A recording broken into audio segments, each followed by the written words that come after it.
Oi, gente querida. Hoje eu tô aqui para fazer uma oração com vocês. A oração é uma das práticas espirituais mais negligenciadas. As pessoas não gostam de orar, não acreditam no poder da oração. Mas o apóstolo Paulo, o homem, eu diria, mais espiritual, que trouxe praticamente um terço de toda a revelação do Novo Testamento, ele era um homem de oração e fez algumas das orações mais lindas que a gente tem nas Escrituras. Sem contar em Jesus, que era certamente um homem de oração. Mas eu quero orar com vocês em cima de uma oração do apóstolo Paulo que está lá em Filipenses, capítulo 4, versículos 6 e 7, que diz assim: não andeis ansiosos de coisa alguma. Em tudo, porém, sejam conhecidas diante de Deus as vossas petições, pela oração e pela súplica, com ações de graça. E a paz de Deus, que excede todo o entendimento, guardará o vosso coração e a vossa mente em Cristo Jesus. Antes da gente orar, eu queria falar aqui sobre o que esse texto diz, né? Antes de mais nada, Paulo está dizendo que o antídoto para a ansiedade é a oração, tá? O texto é: não andeis ansioso de coisa alguma, e depois em tudo sejam conhecidas as vossas orações. Mas eu queria meditar um pouquinho com vocês para depois a gente orar juntos, em concordância, e Deus transformar o coração de todos vocês, tá bom? Primeiro ele está dizendo o seguinte: não andeis ansiosos de coisa alguma. Bom, o andar ansioso já pressupõe um estilo de vida. E é interessante o que Paulo está falando para os crentes e da igreja de Filipenses, que era a igreja amada dele. Então até crentes fiéis a Deus, bons, que creem em Deus, podem viver uma vida de ansiedade, depressão, né? Pessoas que estão sempre com medo de alguma coisa que vai acontecer, medo do futuro, medo do medo, né? Medo de quebrar, medo de morrer, medo de ficar doente. Existem muitas coisas na nossa vida que podem nos deixar ansiosos. E se a gente não tomar cuidado e não tiver uma atitude bem proativa em relação a essa ansiedade, a nossa vida vai ser uma vida sem alegria, sem paz, sem felicidade. Então o apóstolo Paulo está dizendo: olha, o estilo da vida do cristão não deve ser de ansiedade. Isso vai acabar com o seu testemunho, vai acabar com a sua alegria, vai acabar com a sua paz, tá? Aí ele diz: de coisa alguma. Ou seja, não existe motivo para você ficar ansioso. Ansioso é antecipar o problema antes que ele exista. Quando o problema chega e se apresenta, aí a gente pode ter os sentimentos decorrentes daquela luta que a gente está enfrentando. Mas a ansiedade é você antecipar. Então não importa do que você tenha medo, essa coisa alguma que Paulo está dizendo, não tenha. Não fique ansioso pelo que você tem no futuro. Jesus disse isso também, né? Não estejais ansiosos, não andeis ansiosos pelo que vão vestir ou comer. Ou seja, tem gente que fica ansioso na vida e deixa de curtir o presente, porque está sempre com medo do futuro. Então, não tem motivo, não tem nada nesse mundo que tenha razão para você ter ansiedade. De novo, aquilo que não existe, aquilo que não é concreto, não é para produzir medo na sua vida. Depois ele diz: em tudo, porém, sejam conhecidas diante de Deus esses motivos de ansiedade. Agora, deixa eu perguntar uma coisa para você. Você acha que Deus não conhece? O que Paulo está dizendo? Sejam conhecidas. Como se a gente pudesse contar algo de novo para Deus que ele já não soubesse, né? A Bíblia diz que antes de sair uma palavra da minha boca, ele já sabe. Mas então, pastor, o que você está dizendo? Eu estou dizendo, meu querido, que na verdade, Deus espera que a gente verbalize, fale do que nos traz ansiedade e medo, que a gente conte para Ele, porque esse ato de contar é muito mais importante para nós do que para Ele. Ele já sabe, mas quando você chega diante de Deus, se prostra diante dele, muitas vezes eu gosto de ficar ajoelhadinho ali, sabe, porque aquilo me ajuda a ter o sentimento correto de que eu preciso estar humilde na presença de Deus, que eu sou pequeno, mas Ele é grande, que eu sou falho, mas Ele é perfeito, que às vezes eu não sou fiel em todo o tempo, mas Ele é fiel, e naquele momento que eu me aproximo de Deus, que eu me ajoelho, naquele momento que eu conto para Ele, muitas vezes, quando eu termino de orar, eu já estou liberto daquela ansiedade, daquele medo, porque a presença de Deus vem para a minha vida. Então eu quero te sugerir fazer isso comigo. Daqui a pouco a gente vai orar juntos, tá? Mas é importante você entender a razão da gente não andar ansioso. Aí ele diz, em tudo, porém, sejam conhecidos diante de Deus as vossas petições pela oração e pela súplica com ações de graças. Ou seja, abre o coração, pode pedir o que você quiser. Se aquilo não for bom para você, Deus vai dizer não. Se aquilo não for na hora certa, Ele vai dizer espera. Se aquilo for da vontade de Deus, Ele vai te dizer sim. Mas nós devemos em tudo contar para Deus o que está no nosso coração, abrir o coração, falar com o nosso Pai, falar com o Papai do céu, com o nosso Senhor, falar com o nosso Salvador que está ali ao lado de Deus intercedendo por nós, não é isso? Quando Jesus nos ensina a orar dizendo que nós devemos pedir ao Pai em nome de Jesus, porque Ele está ali do lado do Pai, para dizer, Pai, isso está de acordo com a nossa vontade, vamos dizer sim para eles, amém? E o texto diz, né? De que forma a gente deve pedir? Com petições, com oração, com súplica. Em alguns momentos a gente se quebranta, a gente clama, a gente invoca Deus. É importante fazer assim. E aí diz, com ações de graças. Isso é muito importante, gente. Quando você... Tem até o ditado que diz, né? Quem canta os seus males espanta. O louvor, a adoração, o agradecimento, ele muda a nossa atitude, ele muda a nossa alma, ele muda os nossos sentimentos. E quando a gente faz isso para Deus, olha o que o apóstolo Paulo diz, e a paz de Deus, que excede todo entendimento, guardará o vosso coração e a vossa mente em Cristo Jesus. Essa frase aqui é tremenda, eu preciso falar sobre ela, porque depois nós vamos orar tudo em cima disso. Primeiro ele fala, a paz de Deus, tá? Não é a paz do mundo. A paz do mundo é circunstancial. Jesus mesmo disse, deixo-vos a minha paz, não vou lá dou como o mundo a dá. A paz do mundo você tem quando você ganha na loteria, quando você recebe uma promoção, quando alguma coisa boa acontece. A paz de Deus não, a paz de Deus ela independe da circunstância. Aliás, ela muda o nosso interior, mesmo nas circunstâncias mais difíceis. E ele diz, a paz de Deus, essa paz maravilhosa.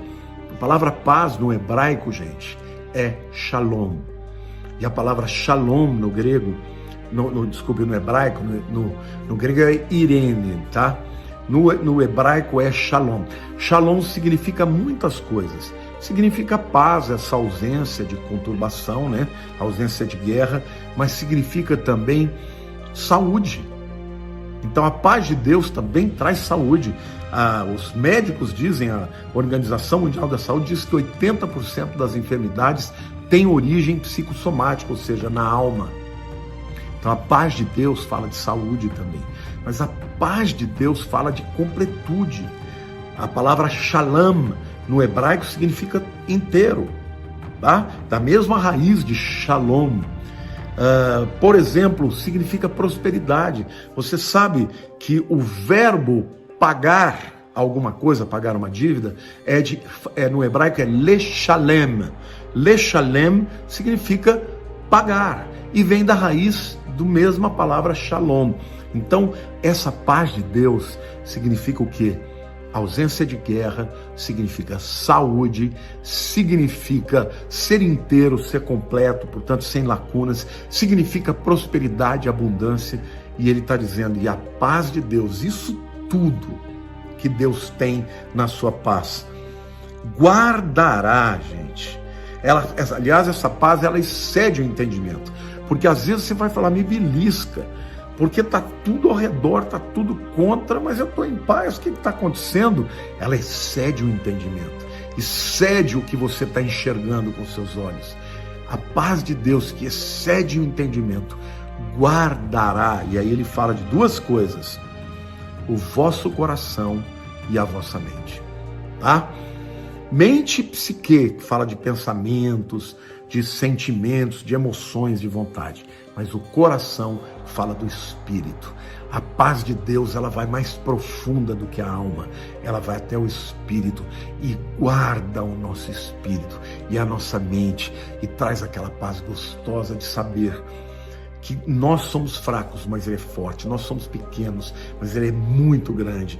Nós somos impotentes, mas Ele é o Todo-Poderoso. Eu não conheço o futuro, mas Ele conhece todas as coisas. Ele conhece o primeiro, as últimas coisas Ele conhece no começo. Ele conhece o começo, o meio, o fim. Ele conhece tudo, conhece o meu coração, o seu coração, as circunstâncias, e Ele cuida de nós. Amém? Então vamos orar juntos agora. Eu quero orar pela sua vida, pela sua família, quero orar pela sua mente, quero orar pelo seu coração e quero orar para que esta paz venha encher o teu coração. Senhor Deus, em nome de Jesus, eu quero agora interceder por todos os meus amados que estão ouvindo esta palavra, que estão orando comigo e junto comigo. Senhor, tira toda a ansiedade do coração deles, todo medo, toda angústia, toda depressão, todo pânico. Senhor, todo medo do futuro, todo medo da morte, todo medo da enfermidade, Senhor, todo medo da solidão, todo medo de que as coisas não deem certo. Pai, tira isso do coração dos teus filhos.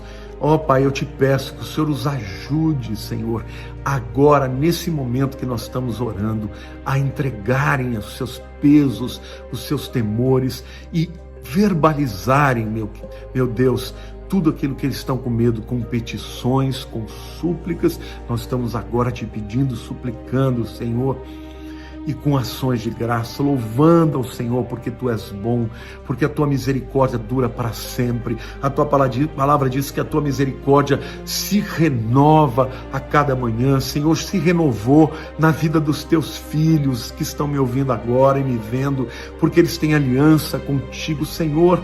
Fala, Espírito Santo de Deus, ao coração deles, que eles entendam que o Senhor cuida deles, que o Senhor se importa com eles, Pai, em nome de Jesus.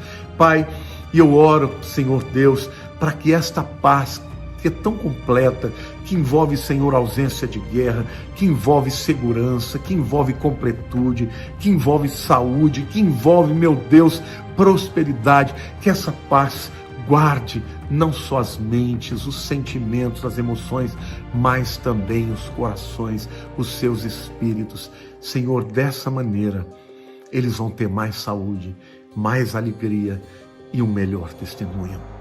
Querido, Senhor Deus te ama. Se a oração era bom para Jesus, então é bom para nós. Se a oração era bom para o apóstolo Paulo, então é bom para nós. Por favor, além de fazer esta oração, eu te peço, compartilhe com alguém que você sabe que está necessitado, porque está angustiado, porque está ansioso, porque está abatido ou porque está enfrentando um grande problema. Talvez seja morte, enfermidade, talvez esteja desempregado. Eu não sei qual é a necessidade sua e das pessoas para quem você vai enviar, mas eu sei de uma coisa: esta oração que fizemos é a palavra de Deus e ela terá resultados na vida de todos nós e de vocês também. Um beijo grande no seu coração, em nome de Jesus. O maior sermão de Jesus foi exatamente sobre os sinais que vão anteceder a sua volta.